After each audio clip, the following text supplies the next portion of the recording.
I don't have that many issues. It's mainly just kids talking, so being loud when they shouldn't be loud. Other than that, we don't really have any issues. I haven't had any like fights in my class. I haven't had any screaming matches with my students.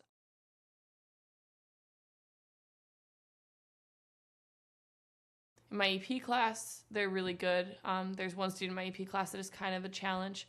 And with him, a lot of it is that he got moved into the EP class kind of against his will, as in another teacher on my team thought his behavior would improve going into that class because then he wouldn't be with kind of the rambunctious kids in the other class.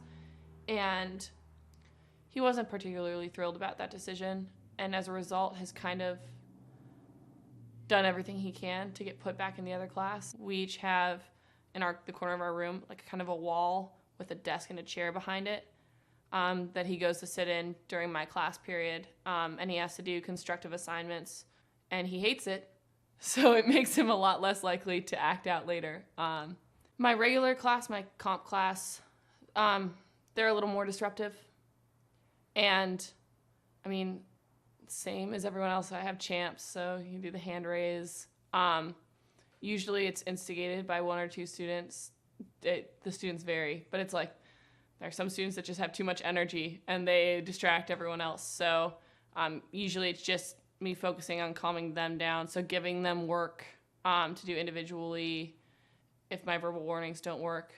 And sometimes when I'm lecturing, they get really excited and they all want to answer questions and they all shout out, and I have to remind them that everyone raises their hand, and you don't say anything until you raise their hand.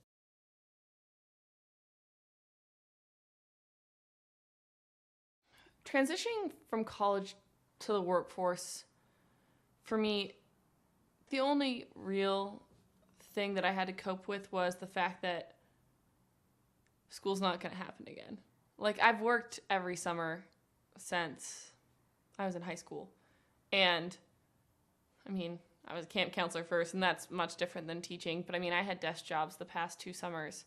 So I'm used to getting to that point where I feel like an old person, and suddenly I'm going to bed at 10 every night, and I think that I'm really lame, but there's nothing I can do about it because I have to get up early. I think what's more challenging about teaching, though,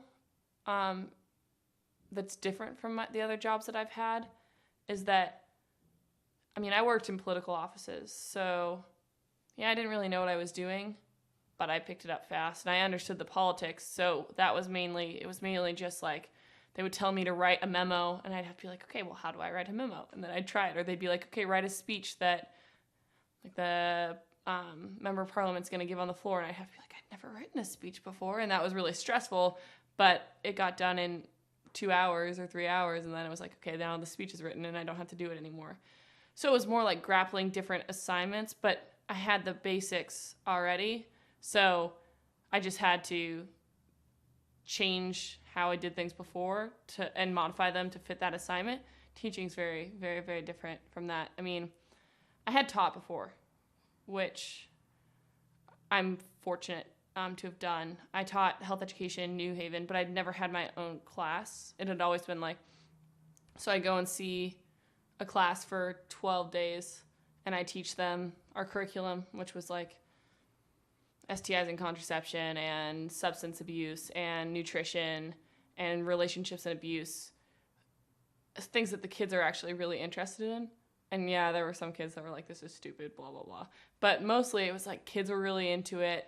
I hadn't had to grade them, and I hadn't really been responsible for them. It's much different going to the classroom. And I think that the biggest change for me is I've never been in a situation where I didn't have the tools already to handle that situation. And yes, teaching, I had certain tools to handle the situation, but it's a whole nother ballgame. Nothing in my life had prepared me to go into a classroom and manage 25 kids.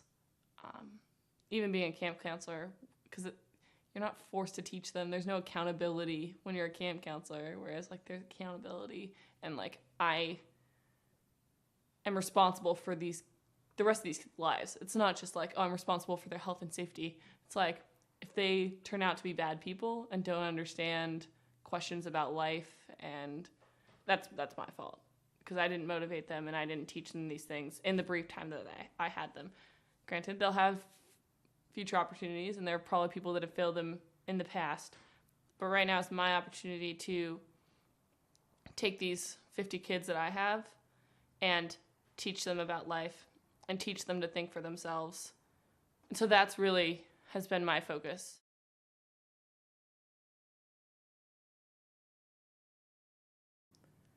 I think that the first level of accountability for me is my kids' success. And it's hard to measure that because you would say that, okay, well, the one measure of their success, according to the state of Kentucky and the U.S. government, is how they do on the CATS test, or the KCCT, I guess is what it is this year. But teaching to a test isn't why I'm there. So, yes, that is a level of accountability for me, how my kids do on the CATS test, but I don't see that as the ultimate, I guess, form of accountability for myself. More what I see is if at the end of the year, when I ask my kids what they think about some issue, just that my kids will be able to tell me what they think and why. I don't care what their answer is, but that they understand questions of why we have government or why science is important and why when you have heat that's added to something, its density changes, or why something moves. Like, what makes motion? That's what we're learning second semester.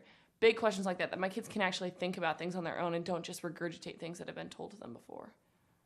That would be, for me, what I see is like my biggest level of accountability. But then there's also, I have a mentor from U of L who comes in and observes me. And in the spring, she'll be grading me. So that's a form of accountability. She comes in all the time for me too. She's come in like 7 times and takes up my planning or my lunch and constantly is berating me, and it's kind of frustrating. And then my assistant principal at school is the one that evaluates me. So she comes in. My principal also comes in and observes. I've had people come in for CARE, which is creating a respectful environment, which is JCPS's big push for middle school right now to kind of create a sense of respect in kids and teach them social awareness and how to act in social situations and with other people and stuff like that. And I mean, at any point in time, someone from the district or the state technically can come into my classroom and observe me and evaluate me. So those would be the levels of accountability. And then next year we have K-TIP, which is something that's required by the state where we basically are evaluated to make sure that we're like capable teachers to complete our certification. Yeah.